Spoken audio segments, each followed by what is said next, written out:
Aujourd'hui, on s'embarque dans l'univers impitoyable de Kim Jong-un. Ensemble, on va découvrir comment il a éliminé des membres de sa propre famille, instauré un contrôle absolu sur son peuple et bien d'autres actes qui défient l'entendement. Ne vous inquiétez pas, je vais faire en sorte que tout soit aussi clair et compréhensible que possible sans vous plomber le moral. Commençons par sa vengeance sur son ex. Pour Kim, après l'amour c'est la guerre. Son ex-petite amie. Sa cible était Yeon Song-wol, une chanteuse talentueuse et populaire, célèbre non seulement pour sa voix, mais aussi pour avoir été l'ex-petite amie du leader nord-coréen. Cette rencontre entre Kim Jong-un et Yeon Song-wol remonte à une dizaine d'années. Malgré leur passion, leur relation n'a jamais été approuvée par Kim Jong-il, le père de Kim Jong-un. Ce dernier, préoccupé par l'image publique de son fils et les conséquences politiques d'une telle relation, aurait demandé à Kim Jong-un de mettre un terme à leur relation.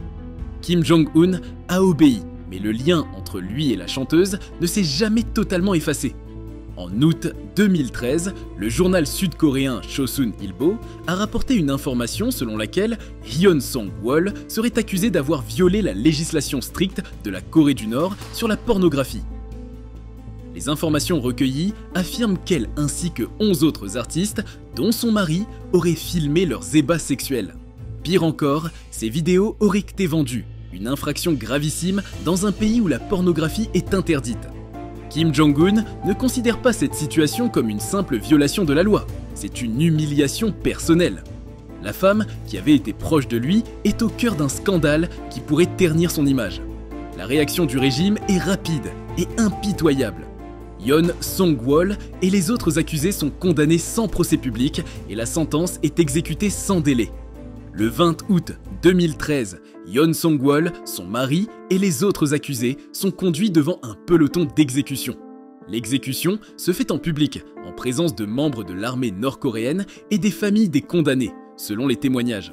Et pour couronner le tout, les familles des accusés ne sont pas exemptées. Le principe de culpabilité par association, une pratique répandue en Corée du Nord, entraîne l'arrestation et l'envoi dans des camps de travail des proches de Yeon Song-wol et d'autres artistes. L'assassinat de son demi-frère Kim Jong-nam. Kim Jong-nam, fils aîné de Kim Jong-il et demi-frère de l'actuel dirigeant nord-coréen Kim Jong-un, est né en mai 1971 à Pyongyang, en Corée du Nord. Sa naissance fut gardée secrète par sa mère, une star du cinéma, vis-à-vis de Kim Il-sung, son grand-père et dirigeant à l'époque. Kim Jong-nam a grandi dans le luxe et a été éduqué à Moscou et Genève dans les années 80. À 18 ans, il revient à Pyongyang et travaille au sein du comité informatique de l'État, contribuant à la création d'une version nord-coréenne du web.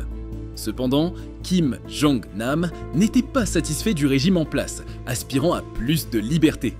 En 1995, il s'installe à Pékin, partageant son temps entre affaires familiales et plaisirs personnels.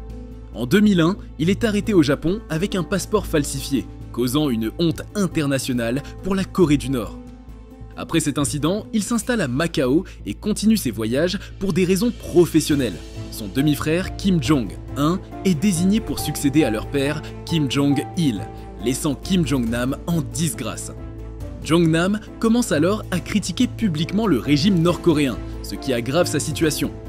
Le 13 février 2017, à l'aéroport de Kuala Lumpur en Malaisie, Kim Jong-nam est assassiné par deux femmes, une vietnamienne et une indonésienne, qui lui appliquent un agent neurotoxique appelé VX sur le visage.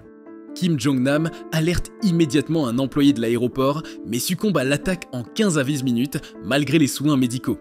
Les autorités malaisiennes découvrent que Kim Jong-nam voyageait sous le nom de Kim Chol et portait 4 passeports nord-coréens ainsi que 100 000 $ en liquide. Les soupçons se tournent rapidement vers la Corée du Nord avec 4 suspects nord-coréens confirmés comme espions ayant quitté l'aéroport après le drame. Siti Aisyah, une indonésienne de 26 ans, et Doan Thi Wang, une vietnamienne, affirment avoir été manipulées pour croire qu'elles participaient à une émission de télé-réalité. Aisyah, recrutée par un homme nord-coréen nommé James, devait frotter de l'huile ou de la sauce au poivre sur des étrangers dans des lieux publics pour des caméras cachées, pour lesquelles elle était payée entre 100 et 200 $. Doan Thi Wang, quant à elle, portait un t-shirt LOL au moment de l'attaque et avait été recruté pour des caméras cachées par un homme se présentant comme producteur d'émissions. Les deux femmes étaient les seuls suspects détenus après la fuite des 4 espions nord-coréens. Les autorités malaisiennes ont finalement abandonné les accusations de meurtre contre les deux femmes, concluant qu'elles avaient été manipulées sans savoir qu'elles utilisaient du poison. Sa tante est Jang Song-taek, l'oncle puissant déchu. Quand Kim a remplacé son père comme chef suprême de la Corée du Nord, il était jeune et plutôt novice. Afin de faciliter la transition, il s'est entouré de sa famille. Sa tante ne se limitait pas à être simplement comme une mère de Kim Jong-un. Elle était aussi un ancien stratège politique, ayant occupé des postes clés au sein du Parti des travailleurs de Corée. Son mari, Yang Song-taek, autrefois l'un des hommes les plus influents de Corée du Nord, était non seulement l'oncle de Kim Jong-un par mariage, mais aussi un mentor et un régent de facto pour le jeune dirigeant lors de ses premières années au pouvoir.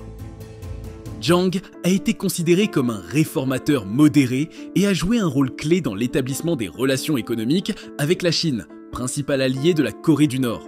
Yang, marié à la tante de Kim, la fille du fondateur du pays Kim Il-sung, était notamment vice-président de la puissante commission de la défense nationale et siégeait au bureau politique du Parti des travailleurs. Toutefois, en secret, des tensions ont commencé à se manifester. En décembre 2013, les choses ont pris une tournure dramatique.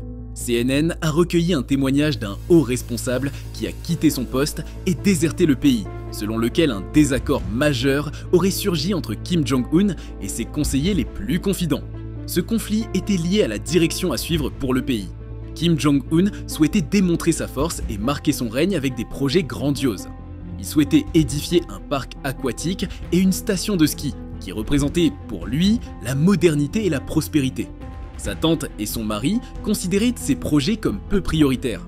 Selon eux, il était nécessaire de redresser d'abord l'économie du pays, déjà en grande difficulté, avant de se lancer dans des dépenses extravagantes. Kim Jong-un n'a pas bien accueilli leur opposition. En décembre 2013, Jang Song-taek a été arrêté de manière spectaculaire lors d'une réunion du Parti des travailleurs. Les images de son arrestation, diffusées par les médias d'État nord-coréens, ont montré Jang traîner hors de la salle, le visage marqué par la surprise et l'humiliation. Accusé de trahison, de corruption et d'autres crimes contre l'État, il a été exécuté peu de temps après. Son arrestation et son exécution ont été largement médiatisées. Quant à sa tante, Kim Kyung-hui, sa disparition a été beaucoup plus discrète. Elle a été aperçue pour la dernière fois en public après l'exécution de son mari en mai 2014. Depuis lors, elle n'a plus été retrouvée. Cette même année, Kim Jong-un aurait décidé de l'empoisonner, selon le témoignage du haut responsable ayant déserté, afin de se débarrasser d'une figure autrefois influente, mais désormais considérée comme un frein à ses ambitions. Le vice-premier ministre Kim Yong-jin. En juin 2016, l'Assemblée populaire suprême se réunit pour une session officielle à Pyongyang, la capitale strictement contrôlée de la Corée du Nord. Parmi les participants se trouvait Kim Yong-jin, vice-premier ministre chargé de l'éducation, respecté pour ses années de service, mais également craint en raison du régime impitoyable de Kim Jong-un. Ce jour-là, Kim Yong-jin ne se sentait pas bien. Fatigue ou lassitude d'une vie sous surveillance constante, son comportement éveilla les soupçons. Il montra des signes d'inattention à un moment clé de la séance. Ce qui aurait pu passer inaperçu dans d'autres pays devint pour lui un piège fatal. Kim Yong-jin fut discrètement arrêté, accusé d'avoir adopté une attitude négative à l'Assemblée. Une accusation vague mais lourde de conséquences sous ce régime. Il fut isolé et interrogé, conscient que ses chances de s'en sortir étaient minces. En août 2016, la décision tomba. Kim Yong-jin devait être exécuté.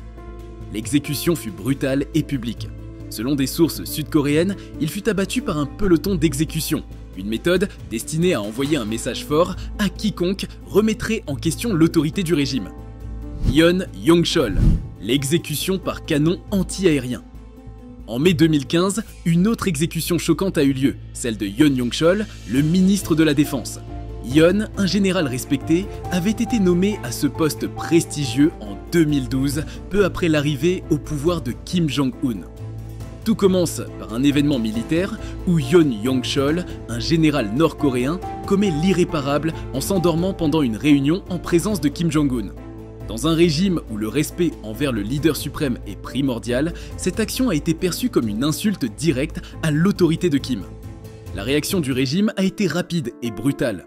Au lieu d'une exécution traditionnelle, Yoon a été tué par un canon anti-aérien, une arme d'une puissance destructrice extrême. Cette méthode, utilisée occasionnellement par le régime nord-coréen, vise à envoyer un message fort. La déloyauté ou l'insubordination sont punies de manière cruelle et spectaculaire. Quand 80 Nord-Coréens se font exécuter pour avoir regardé la télévision. Pas question en Corée du Nord de se détendre en regardant Desperate Housewives ou un bon film d'action américain. Seules les productions nord-coréennes sont autorisées. Des films dont on ne connaît pas grand-chose, le reste est tout simplement interdit. Le risque de déviance est trop important pour les dirigeants du régime. Cela pourrait donner envie au peuple de vivre autrement et donc de se révolter contre le pouvoir en place. C'est dans ce contexte de contrôle absolu que 80 personnes ont été publiquement exécutées en Corée du Nord le 3 novembre 2013, dont certaines pour avoir regardé la télévision sud-coréenne, une activité strictement prohibée. Les exécutions ont eu lieu dans 7 villes à travers le pays. L'information a été révélée par le journal conservateur sud-coréen Jungang Ilbo le 11 novembre 2013. Selon ce journal, une source familière des affaires intérieures en Corée du Nord a rapporté que Pyongyang avait procédé à l'exécution publique de quelques 80 personnes dans 7 villes. La plupart ont été tués pour avoir regardé des émissions télévisées sud-coréennes introduites clandestinement via des DVD ou des clés USB, un acte considéré comme une trahison du régime et une atteinte à l'intégrité idéologique du pays, rapporte également The Guardian.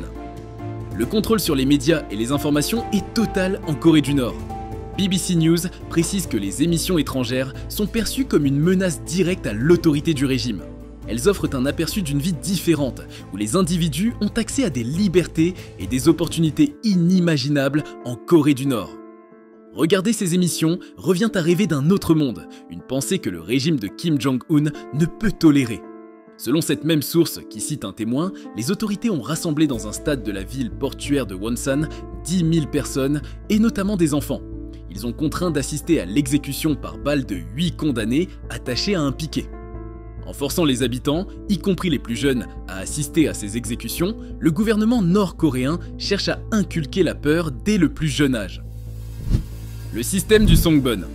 Le Songbun est un système nord-coréen où votre statut social dépend des mérites ou des fautes de vos ancêtres et de votre famille, comme l'explique Yeonmi Park, militante des droits de l'homme et une auteure d'origine nord-coréenne. Ce classement, introduit pour séparer les fidèles des potentiels dissidents, influence profondément tous les aspects de la vie quotidienne. La classe loyale est au sommet. Les membres de cette classe sont les plus précieux pour le régime. Ils proviennent souvent de familles qui ont soutenu le parti depuis le début ou qui ont des liens étroits avec des hauts fonctionnaires. Par exemple, une personne dont le grand-père a combattu aux côtés de Kim Il-sung serait dans cette catégorie. Ces individus bénéficient de nombreux privilèges, des emplois prestigieux, des logements confortables et les meilleures opportunités éducatives. Ensuite, il y a la classe hésitante. Les membres de cette classe sont dans une situation bien plus précaire. Ils n'ont pas prouvé une loyauté absolue au régime, mais ne sont pas non plus des ennemis déclarés. Souvent, leurs familles ont un passé ambigu ou des comportements jugés suspects. Par exemple, quelqu'un dont le père a été accusé de déloyauté dans le passé.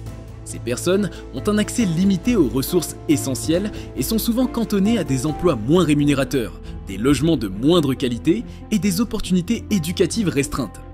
Enfin, il y a la classe hostile. Les membres de cette classe sont considérés comme des menaces majeures pour le régime. Ils viennent souvent de familles ayant des antécédents de dissidence ou des contacts avec l'étranger. Ces individus sont constamment surveillés et sévèrement punis. Par exemple, un homme dont la famille a été accusée de dissidence vit sous surveillance permanente dans des conditions de vie extrêmement difficiles, avec un accès très limité à l'emploi, au logement et à l'éducation. Et voilà, c'est tout pour la vidéo d'aujourd'hui sur quelques-uns des actes et décisions de Kim Jong-un qui font parler depuis des années. Si vous souhaitez en savoir plus et vérifier les informations que nous avons partagées, n'hésitez pas à consulter les sources en description. On On aime bien faire nos recherches, mais on vous encourage toujours à creuser par vous-même. Merci infiniment d'avoir regardé cette vidéo et de nous soutenir. Votre intérêt et vos commentaires sont ce qui nous motive à continuer de vous apporter du contenu captivant. N'oubliez pas de vous abonner, de liker et de partager si vous avez trouvé cette vidéo intéressante. A très bientôt pour une nouvelle vidéo sur Cultination.